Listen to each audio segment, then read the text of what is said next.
This right here might be the biggest episode of the entire series thus far. Games 3 and 4 of the NLDS at home against Atlanta. We split the first two games, losing the first one 5-8 in a matchup where our pitching really struggled, especially early, allowing 4 homers, while the offense just did not get enough base runners. Then the second game, we scored in the top of the first, Atlanta scored in the bottom of the second, and then there was no more offense until the 12th. We drove in 3 in that 12th inning with a 2-run double by Bo Bichette and a single by Jazz Chisholm to drive them in. The pitching in that game was utterly phenomenal. Yuri Perez and Max Meyer in their postseason debuts were phenomenal. The bullpen was great as well to tie the series up at 1. We are now in a very interesting spot because we can knock off the best team in baseball if we win both games today. But on the flip side, if we lose both games today, season's over, back to the drawing board. If we split, then we've got Game 5 in Atlanta. So right now we are looking at a best of 3 where we have home field and we have the overall pitching advantage against the best team in baseball. And I think this is a golden opportunity to hopefully close out the Braves here in 4 games, and I would love to capitalize. But there's also a chance that we could be eliminated today. So we've got to stay on our high horse.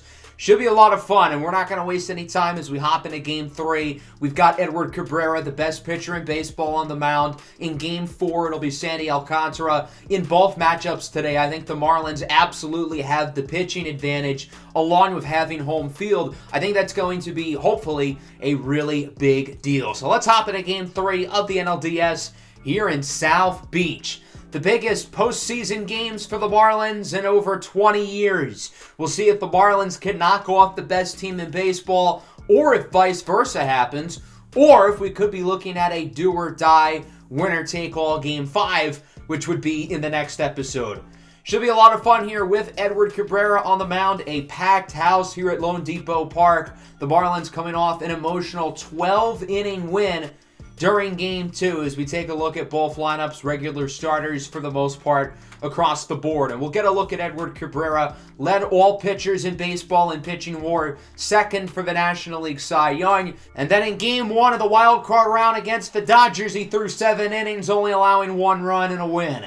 His day starts off a little bit rocky, though, as Zach Genton rips a single down the line. I'm sure he thought about 2, but Brian De La Cruz actually got to it kind of quickly, which is pretty rare for him. That'll bring up Ronald Acuna Jr., who strikes out on the curveball. Acuna might be the most dangerous player on this Atlanta team, but so far he's been pretty quiet in the playoffs.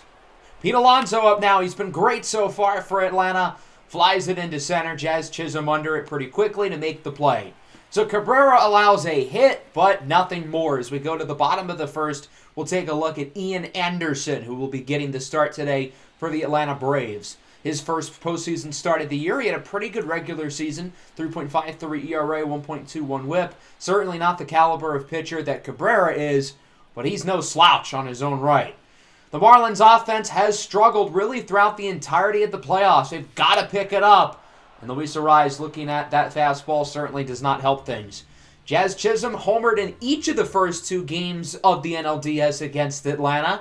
The Braves are not going to want to pitch to him, which I kind of understand, so Jazz Chisholm takes a walk. That'll lead to a full count for Woody Landry, who has really struggled so far in the playoffs. He only has 1 hit up to this point, but Landry's going to pop this one up into right field. I feel like he got the perfect pitch to hit.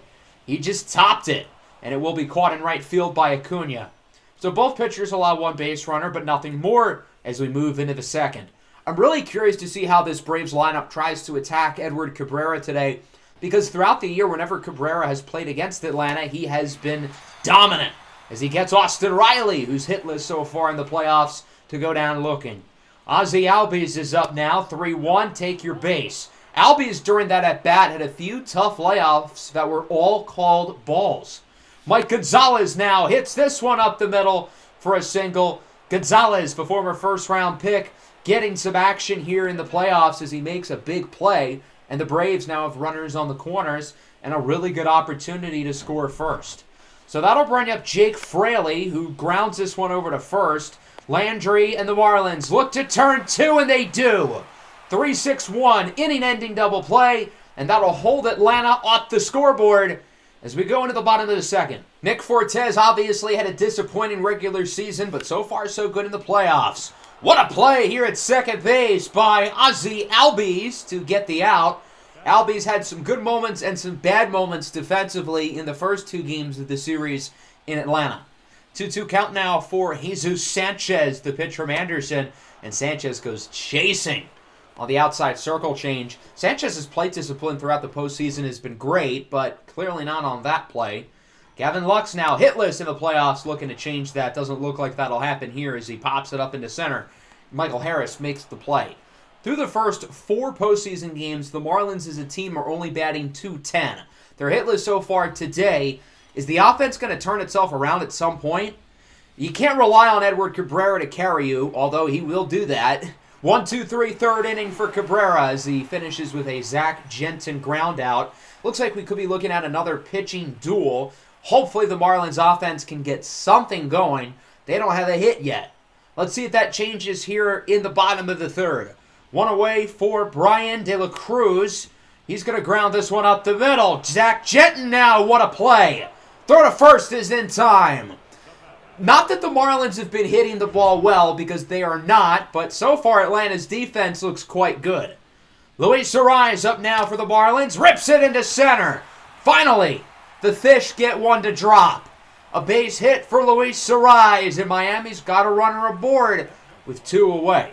We'll see if maybe, just maybe, they can drive him in and get some runs across. Bo Bichette at the big double in the last game. Hits this one high and deep in a left center. Back at the track at the wall. It's caught. I really thought that ball had a chance to go over, but Michael Harris makes a great play at the wall, robbing Bichette of an extra base hit, which would have very easily scored Luis Ariz. Let's move into the fourth. Still no score. Can Atlanta possibly get something going against the best pitcher in the game? Acuna crushes it into right center field. That ball is long gone, and the Braves are on the board first here in Game 3. Solo home run for Ronald Acuna, his first of the playoffs. We've been waiting for Acuna to make that big signature play, and he does it here in Game 3. Big swing for Acuna as he trots through the bases to put Atlanta on top 1-0.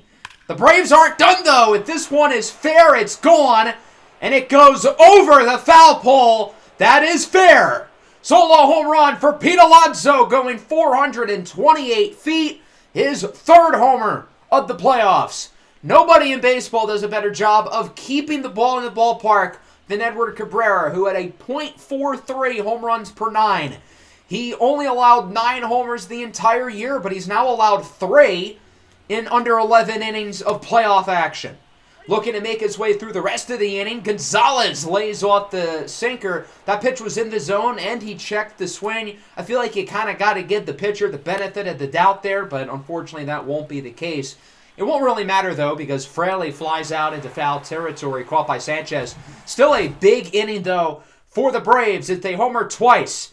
Back-to-back homers to start the inning for Ronald Acuna and Big Meat Pete Alonso. The Braves lead it 2-0. And now Miami's offense knows they have to wake up or else it could be bad.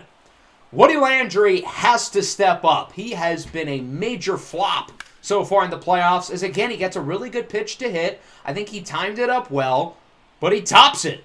And Ozzie Albies will make the play in shallow right center field for the second out of the inning.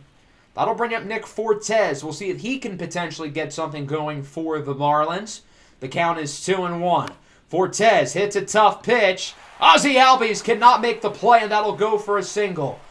I get that's kind of the tough play for Albies, but I feel like he kind of lollygagged over to that ball. That's a play he should make, and the inning should be over. Now we'll see if the Marlins can capitalize off of this big opportunity. Jesus Sanchez is up with a full count, and Sanchez hits this ball high and pretty deep in left field. Back at the track at the wall. It's gone! 2-run homer for Jesus Sanchez. And this game is tied at 2. With one swing of the bat, the Marlins put themselves right back into it. That play at second by Albies, not fielding the routine grounder, proves to be costly for Atlanta. A big swing for Jesus Sanchez, his first homer of the playoffs. And we are knotted up, baby. That'll bring up Gavin Lux now. Hits this one sharply into the gap. His first hit of the playoffs, and it's a big one, as that'll be a 2-out double. We'll see if the Marlins can potentially drive him in and, God forbid, take the lead.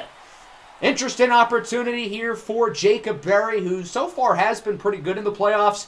He's been better than Gavin Lux for the most part. And Yandy Diaz as he singles into left. Lux looking to score. He is safe. RBI single for Jacob Berry. And the Miami Marlins take the lead. It's now 3-2. Brian De La Cruz is up now, and the hits are going to keep on coming.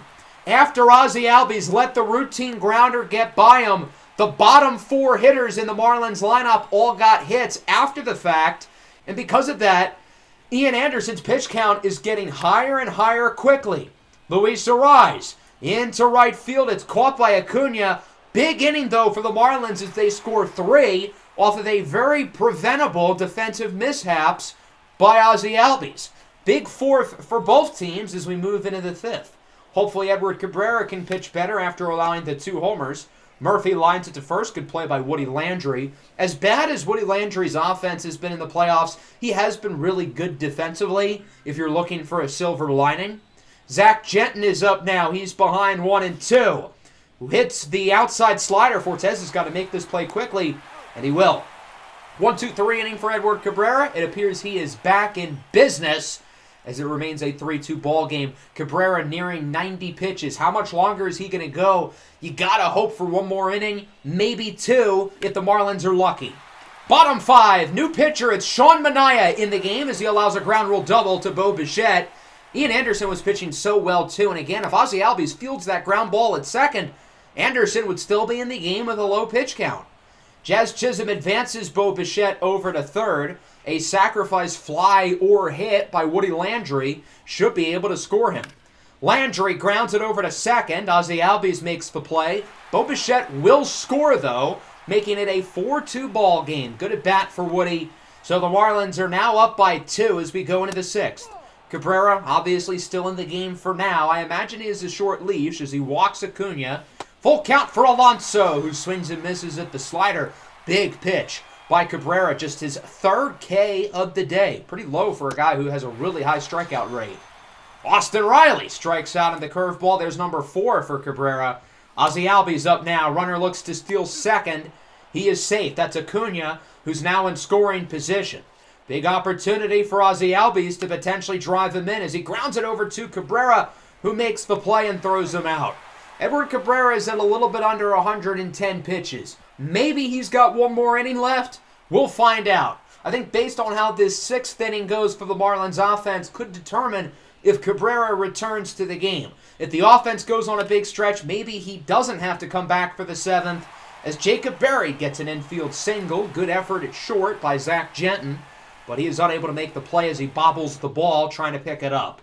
Brian De La Cruz is up now. He's had his struggles in the playoffs, but he did have a hit at his last at-bat. Grounded to short, could be a tough play. Genton with a backhanded throw to first. He got him. So a pretty quiet 6th inning for the Marlins, and with that, Edward Cabrera will likely stay in the game for a 7th inning. If he allows a base runner or 2, though, I think the Marlins probably are going to take him out with his pitch count getting high. Gonzalez hits this one sharply. Lux looks to deflect it. Throw to first is not in time, though. There's a base hit. Cabrera is likely treading on hot water. We'll see if Jake Fraley, who's up next, can hit him out of the game. Ooh, not like that! That one went off of Cabrera's head. That's got to be pretty scary with the runner out at first.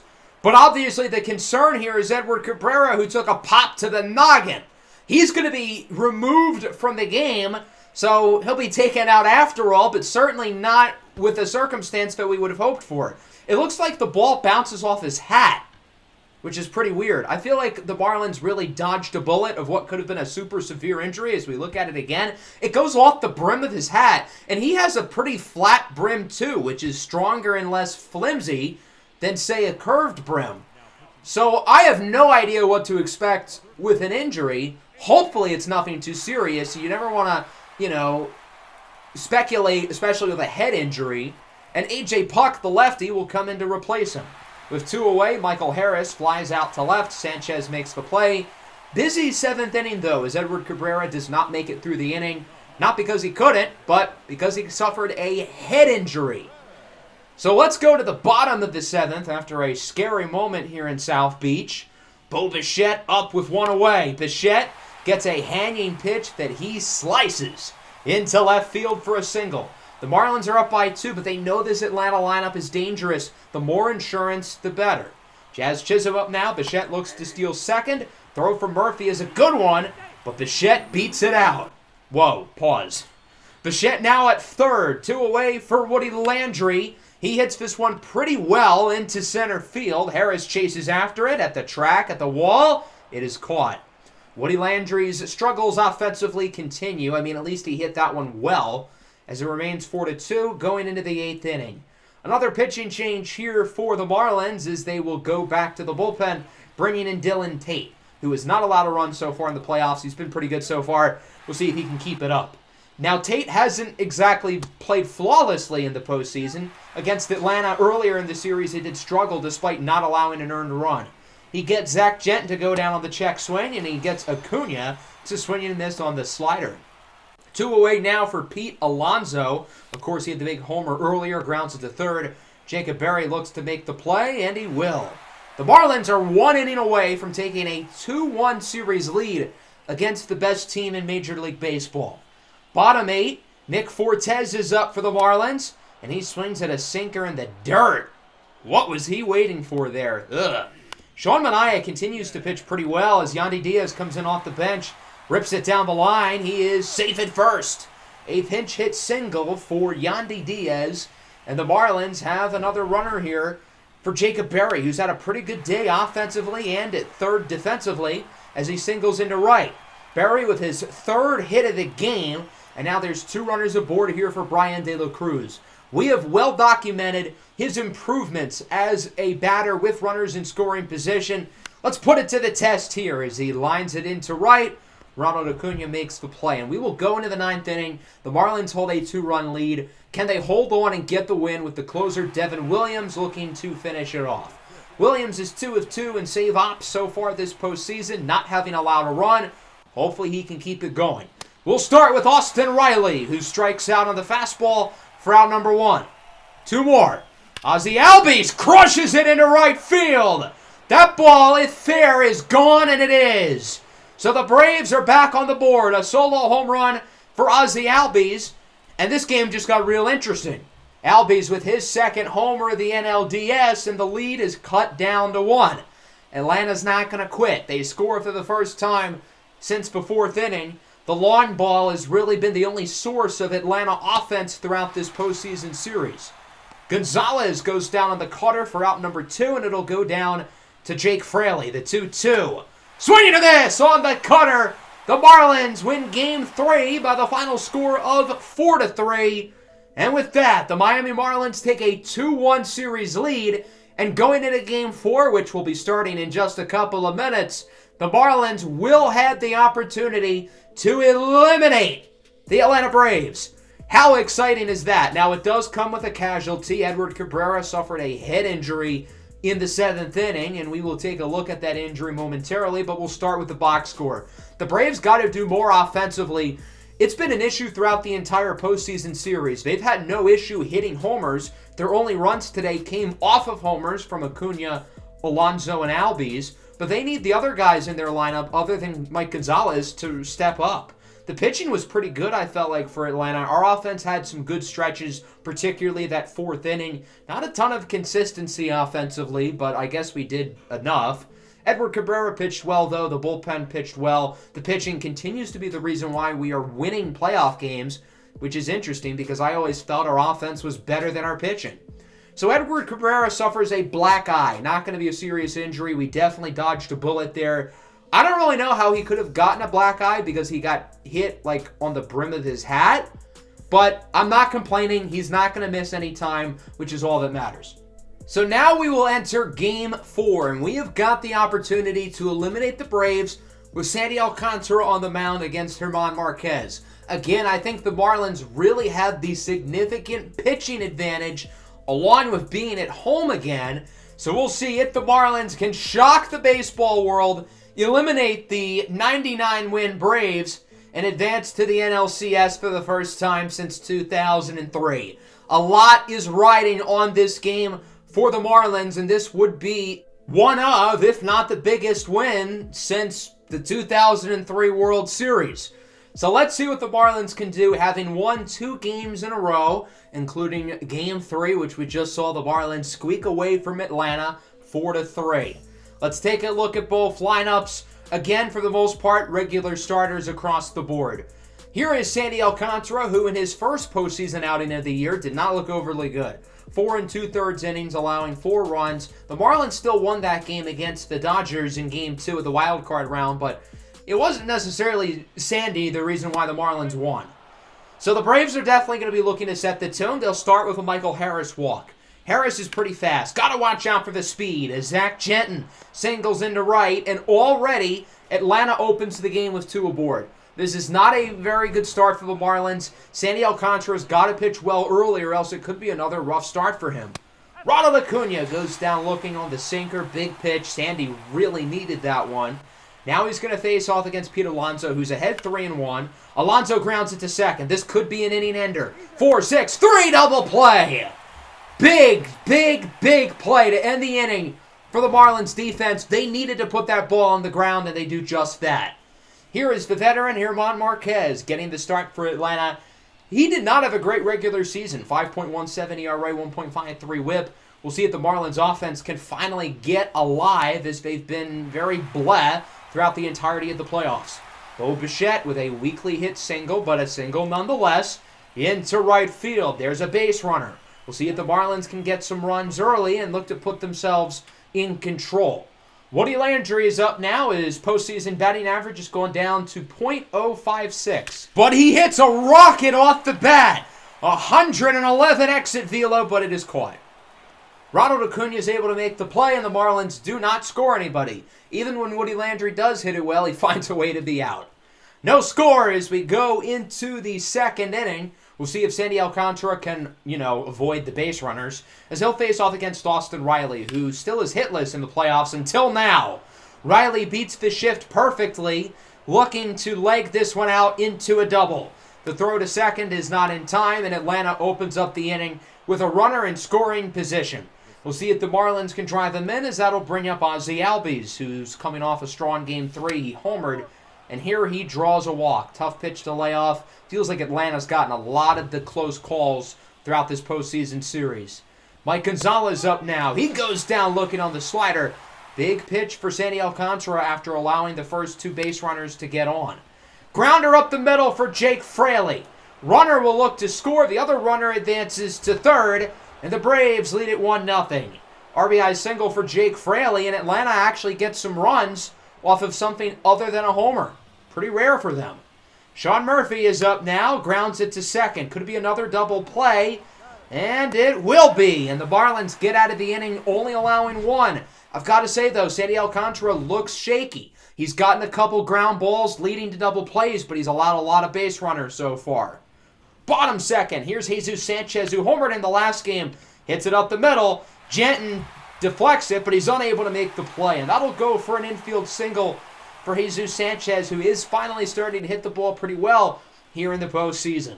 That'll bring up Yandy Diaz now. Did not get the start in Game 3. Back in the lineup here in Game 4, and he's going to make the most of his opportunity quickly. He rips it into the gap. Sanchez rounds third, looking to score. The throw to the plate is not in time. RBI double for Yandy Diaz, and the Marlins get one right back. We're tied. Big swing for Yandy Diaz, and we'll see if the Marlins can get some more. It's Brian De La Cruz again with a runner in scoring position. He strikes out. So the Braves score 1 in the top half of the inning. The Marlins get 1 right back here in the bottom half of the inning. Let's see if both offenses can keep it up here in the third. Money Michael Harris rips it up the middle for a single. And when we talked about Harris during his last plate appearance, you got to watch out for the threat of his speed. He's got some wheels. Zach Genton liner to first. Landry catches it. He does not tag Harris in time, but he does get the 1 out. Good defense nonetheless. That'll bring up Ronald Acuna with Harris looking to swipe second. He is safe. Good throw, good jump by Nick Fortes. but Michael Harris is just a little too fast. Harris still at second. 2 away, full count for Pete Alonso. We'll see if he can put the Braves back on top. And, well, I mean, he doesn't, but he draws a walk. That works too. So now there's 2 runners aboard, and a big opportunity for Austin Riley, who finally got his first postseason hit during his last at-bat. The pitch from Alcantara, swinging a miss. So Sandy's only allowed 1 run in 3 innings, but he's allowed multiple base runners in every inning so far. That is a recipe for disaster. He's got to clean it up, or else the Braves will score more runs. You got to assume they're going to capitalize. Ooh, Bo Bichette gets plunked by German Marquez, and he does not appear to be overly thrilled about it. So Bichette will take his base, and that'll bring up Woody Landry. Woody still with only 1 hit through the entirety of the playoffs as he strikes out on the knuckle curve, and the Marlins are through 3, still tied at 1. Let's move into the 4th inning, see if either team can look to break away. Ozzie Albies starts things off with a single into right center. I'm pretty sure the leadoff batter in every inning today in this game for Atlanta has gotten on. Sandy Alcantara is continuing to really not pitch all that well. Mike Gonzalez strikes out on the slider. Even with Sandy not pitching well, he isn't allowing too many runs. Hopefully he can keep it up. Jake Fraley strikes out on the circle change. There you go. Back-to-back strikeouts. Love to see it. That'll bring up Sean Murphy now. Lines this one hard into right. That'll go for a hit. And now there's 2 runners aboard. Big opportunity for the top of the order. It's Michael Harris, who has reached base on both plate appearances today. And Harris gets a pitch to hit. That ball is hit well into right field. It's gone. A 3-run blast for Michael Harris. And Money Mike puts the Braves on top 4-1. That one going 110 miles an hour off the bat, 405 feet. It was only a matter of time. Sandy Alcantara's been playing with fire all night, and he gets burnt. He will allow a ground out to Zach Jensen. So Alcantara does finish the inning, but I'm not sure if he's going to come back for the next. He's allowed multiple base runners in all 4 innings, and it finally comes back to bite. As the Braves are now on top 4-1, and the Marlins have some groundwork to do. Jesus Sanchez up the middle. Albies with a nice play, but he's unable to pick it up. And so Jesus Sanchez now has 2 infield singles today. I mean, a base hit's a base hit, right? Jacob Berry is up now. He had 3 hits in the last game, but he strikes out on the high fastball. Good pitch by German Marquez, who hasn't necessarily been perfect himself. I do think he's done a better job compared to Sandy of not allowing too many guys. Yandy Diaz hits this one sharply into center field. His 2nd hit of the game.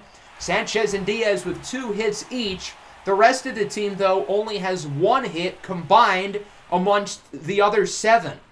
So Brian De La Cruz is up. Again, another opportunity with runners in scoring position, and he once again comes up short as he strikes out. And so it is going to remain a 4-1 game as we move into the 5th. Sandy Alcantara will not stay in the game. The Marlins are going to bring out Reynaldo Lopez, who in 2 postseason innings has not allowed a base runner. Not too bad. Hopefully he can keep it up as Pete Alonso swings and misses at the circle change. Good pitch by Lopez, who looks to retire the side now against Austin Riley. Goes down looking on the low fastball. Quick, routine inning for Reynaldo Lopez. The bullpen has been phenomenal in the postseason for Miami. We'll see if the bullpen can have another great day. But even if they do, the offense has got to pick it up. There is still plenty of time, but they've got to get going fast. Luis Arias with a base hit to lead off the 5th. Good start. We'll see if this can amount to anything. Bo Bichette is up now. He has a hit and a hit by pitch today as he singles into left, and that'll go for a base hit. So now there's 2 runners aboard here. That'll bring up Jazz Chisholm, who was great in the 2 games in Atlanta. He's been pretty quiet here in Miami as he skies this one high and pretty deep into right field. Acuna at the wall, at the track. It is gone! We are tied! A 3-run blast for Jazz Chisholm. His 3rd homer of the NLDS, and the Miami Marlins have tied it at 4. I said the offense had to get going. Knock, knock. They're awake. Big swing for Chisholm, who Euro steps over to home plate. This joint is rocking, and we are now tied at 4. I did not think that ball had enough carry off the bat, but it went so high that it was able to have enough distance to just barely scrape over the fence.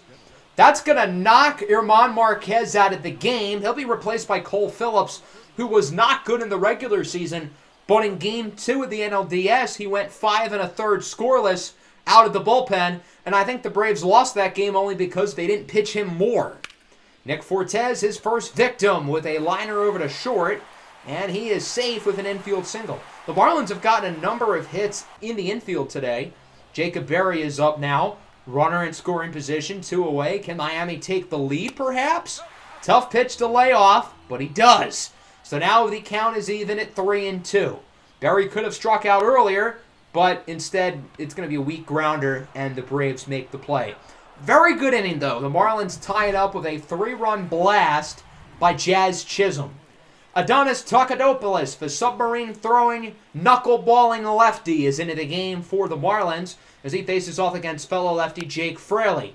Putting the knuckleball to the test, 60-mile-an-hour pitch, and it's a grounder over to first. He may be unconventional, but he gets the job done. Bottom 6, still tied at 4. Brian De La Cruz is up for the Marlins, and he strikes out again. That's a hat trick. De La Cruz 0 for 3 with a trio of Ks. Luis Arraez started the little 5th inning rally. We'll see if he can start one in the 6th. He does not. He strikes out on the curveball. I think Cole Phillips might just be Miami's kryptonite. That might be what it is. A.J. Puck, the lefty, comes into the game here in the 7th. He threw a scoreless inning in Game 3. Could we get another one here as he faces off against Sean Murphy? He goes down on the sinker. Good start. Tough pitch on the outside corner, but he paints it perfectly. Michael Harris has had a big game, but he goes down looking on the circle change. Since the Michael Harris home run, the Braves have not gotten any base runners. It's been perfect innings until now. E5 from Jacob Berry, who misses the throw over to first. I might have jinxed it. So the Braves get a base runner off of the error, but Ronald Acuna strikes out. So we are still tied at 4. The Braves lineup has gone cold ever since the bullpen has come into the game. Clearly, the bullpen effect or the lack of Sandy Alcantara has made a noticeable impact in this game. The rookie, Karsten Kofod, is in out of the bullpen for Atlanta. Talented lefty who they think can be their closer of the future. So far in one postseason start, he's looked pretty good. He'll face off against Bo with the flow. More like Bo, go back to the dugout. He goes down on the check swing. That'll bring up Jazz Chisholm, who homered during his last at-bat. He strikes out on the fastball. Good pitch by Kofod for out number 2. He'll now face off against Woody Landry, who somehow still only has 1 hit through the entirety of the playoffs. It's been almost 6 games now. Pops it up over to third. Riley, out of the dirt, makes the play. We are tied at 4 going into the 8th. Grab your popcorn, kiddos. We're looking at a pretty exciting ending to this game. So Camilo Duvall will come out of the bullpen for Miami. 4 innings, 1 earned run allowed so far. We'll see what he can do here in the 8th as the Marlins are now going to their best relievers. Pete Alonso hits it sharply into right field. The first base hit for Atlanta since the homer by Michael Harris back in the 4th. So Atlanta leads off the inning with a base runner, and Joel Miranda will replace Pete Alonso as a pinch runner.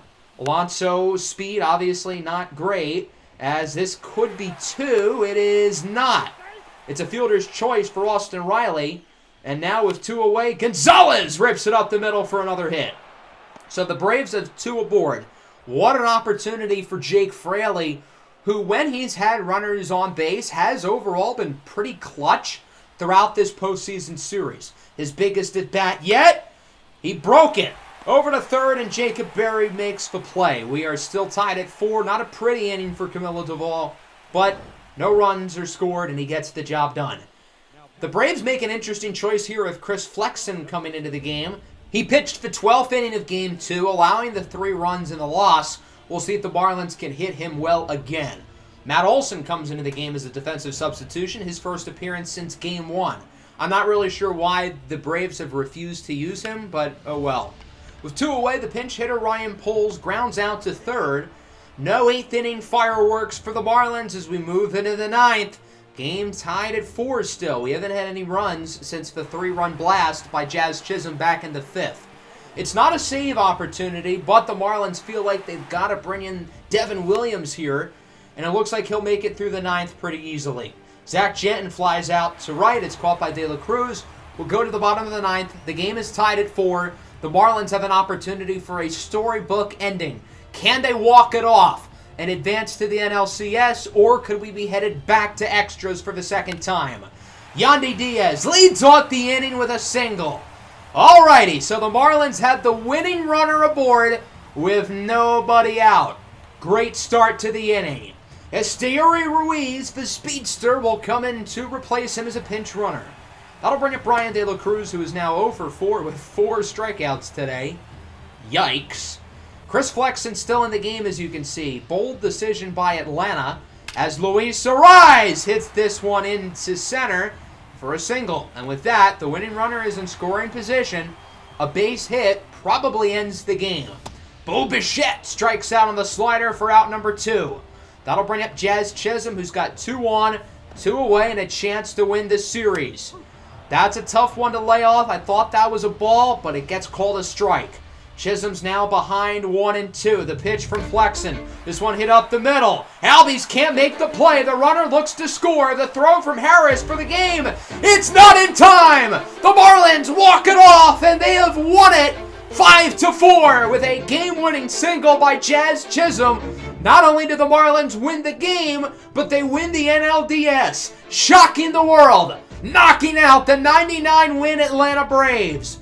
What a game from Jazz Chisholm, who drives in 4 runs to win it for the Marlins, finished off by a walk-off single here in the bottom of the 9th inning. These Marlins got no quit in them, and the Atlanta Braves, who were the best team in baseball this year, they win just 1 playoff game and are knocked out of postseason contention. Ever since the Braves won the World Series in 2021, it has been a legacy of failure. They've consistently been a super highly seeded team who consistently gets yanked out of the playoffs early. This season, no different. The Marlins were better than the Braves in head-to-head matchups in the regular season, and that proves to come to fruition here in the postseason. And the Marlins are going to the NLCS for the first time in nearly a quarter century. What a game, what a postseason series. The Marlins going to keep on dancing. Atlanta's lineup, there was 2 different versions of them today. In the first 4 innings, they were great, but after that, they forgot how to hit a baseball. German Marquez started off strong. He allowed the homer to Chisholm. I thought Atlanta's bullpen was pretty good, but our offense made plays when they needed to. Jazz Chisholm in particular with 4 of the 5 runs driven in today. But we've got to still clean some stuff up. We had 0 walks today. That's not good. Brian De La Cruz 0 for 4 with 4 strikeouts. That's also not good. And then the pitching, I feel like, was definitely the storyline of this game, though. Sandy Alcantara really struggled. He looked bad. Then the bullpen comes in, and they were unbelievable. Duvall allowed 2 hits in the 8th, but other than that, the bullpen was perfect. What does that say about Sandy Alcantara? He's got to pick it up. So the Marlins are moving on. We're facing off against the Philadelphia Phillies in the NLCS. Another NL East clash. Just like us, the Phillies, a wild card team, took on a very highly seeded Chicago Cubs team.